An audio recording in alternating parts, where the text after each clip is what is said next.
Party wins is to be in the national presidential debates. That's the only way. So currently we are suing the Presidential Debate Commission. I am suing the Presidential Debate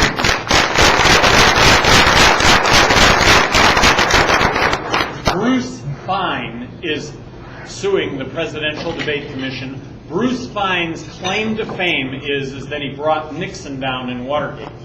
In the next sentence, he says the biggest thing that he's done in his entire life is this lawsuit against the Presidential Debate Commission, that this has the opportunity of changing politics in America. And so we're suing on antitrust legislation. The Democrats and Republicans collude with one another to exclude everyone else. Bruce thinks that just the discovery phase of the lawsuit will provide national insight into just how rigged the game is. And then outside of that, the Presidential Debate Commission itself says that if you are at 15% in the polls, you will be in the presidential debates. Well, for the first time 3 weeks ago, I appeared in a national poll, Monmouth poll, and was at 11%. Now, if Mickey Mouse would have been the third name, Mickey would have gotten 28%. So I understand that. But there's a legitimacy to having my name along with Hillary and Trump's. And that is that I am the presumptive nominee, and that the Libertarian Party is going to be the only party, only third party on the ballot in all 50 states, the nominee for the Libertarian Party, only third party on the ballot in all 50 states. For someone right now to run as a third party, it would be probably be impossible to be on enough state ballots to mathematically win 270 electoral votes. So we are in a position to actually do that. And I happen to think that America has never been greater, ever, when it comes to opportunity, when it comes to, kids today, they're smarter than ever. The number one law enforcement tool in America today is right here. Communication, getting along with people. We've got so much going for us. Return America to greatness? Come on, we're great. We're great. Things have never been better. And in that context, economics. Look, nobody's talking about entrepreneurship. Nobody's talking about the fact that you can create your own job. Nobody's talking about the fact that you can create jobs for others by being an entrepreneur. The model of the future is Uber. It's Uber everything. It's Uber electrician, it's Uber plumber, it's Uber lawyer, it's Uber doctor. It's eliminating the middleman. It's allowing for direct payment by you as the consumer to the person providing the goods and services. The person providing the goods and services makes more money than what they would have made as a consumer. You're paying less money, eliminating the middleman. But this is the future. Airbnb is the future. Talking to a young woman the other night in Baltimore who she was graduating with her doctorate in science.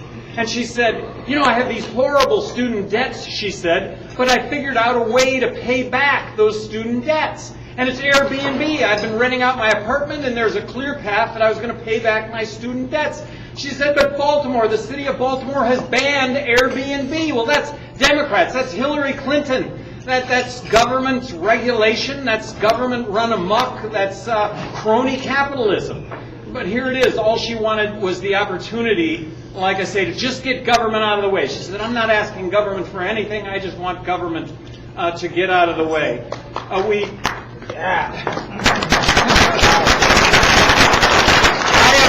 am advocating eliminating income tax, eliminating corporate tax.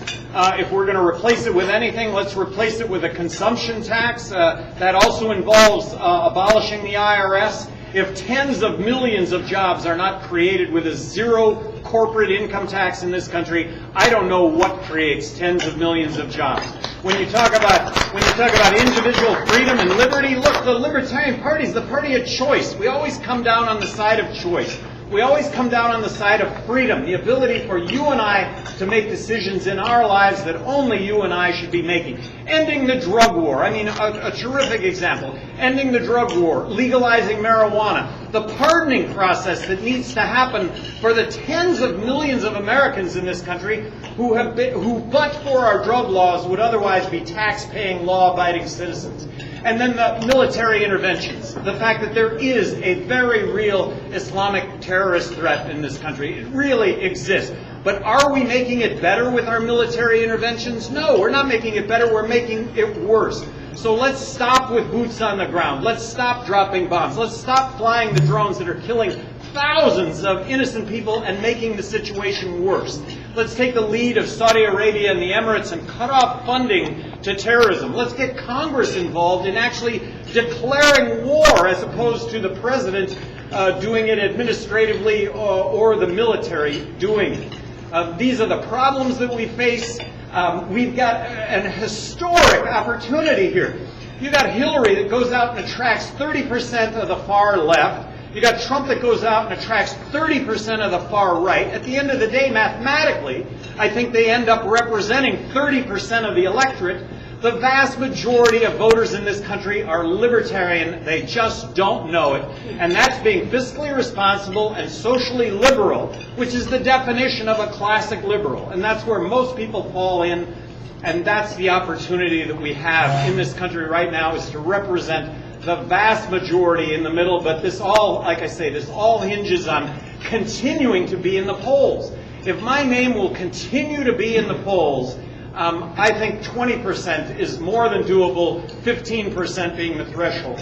I am running for the Libertarian nomination. I hope you give me that nomination. Not once in this entire process have I said that I am going to be the Libertarian nominee, because that's not who I am. That would be presumptuous, that would be arrogant. It is a process, and I believe I have participated in about 12 debates throughout the country with other Libertarian candidates. And I welcome this process. This is the historic opportunity that we have. Unbelievable opportunity. Let's take it, let's run with it, and America ends up benefiting.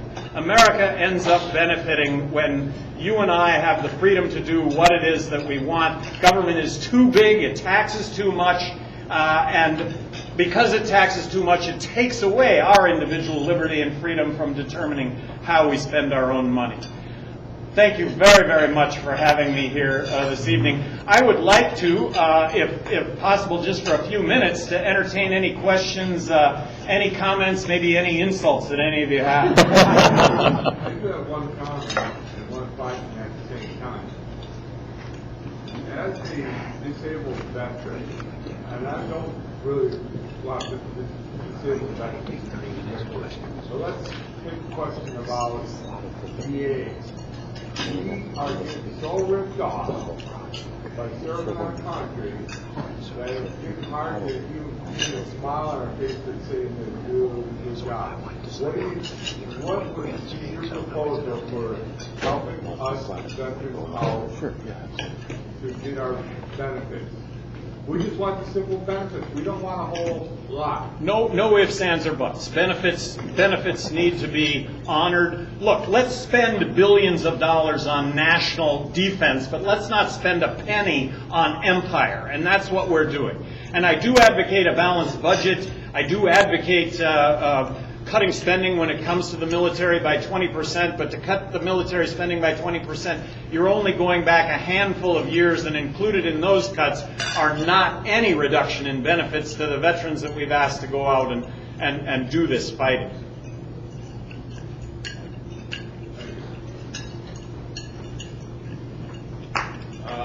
In 2012, I remember you talking a little bit about the military with certain humanitarian missions. Like I remember you bringing up specifically the situation of Coney in Africa. When do you think something is in our national interest enough where we should use our military in a humanitarian sense? And where do you think that line should be for where we commit our armed forces for national defense? I think more importantly is involving Congress in actually where should those lines be drawn. Congress is supposed to declare war, so let's have the debate. Let's have the discussion nationally. Let Congress do that, as opposed to, like I say, currently the executive does it, currently the military does it. You say anything nice about the competition, Mr. Peterson, Mr. Turtle, Mr. McAfee. I think Steve Corbell was and is terrific. I ran 2 campaigns for governor of New Mexico. I'd never been involved in politics before. When I introduced myself to the Republican Party a couple of weeks before I announced, I did not mention my opponent in print, radio, or television. I just think people are desperate to vote for somebody that they believe in as opposed to somebody they don't believe in or the negatives that somebody might have. And so I don't have any negative to say about any of my opponents, even though they seem to have plenty to say about me. But it's just much to do about nothing. We need to unite. We put a film crew out on the streets of New York the other day to ask 40 people what it was to be a libertarian. 0. Not one of those 40 people knew what it was to be a libertarian. This is the opportunity that we're presented with right now. So let's unite and make that happen. Stossel, just so that you know, Stossel asked me for input, asked our campaign for input prior to the debate they had. Our input was make the debate more inclusive, include more libertarians in the debate.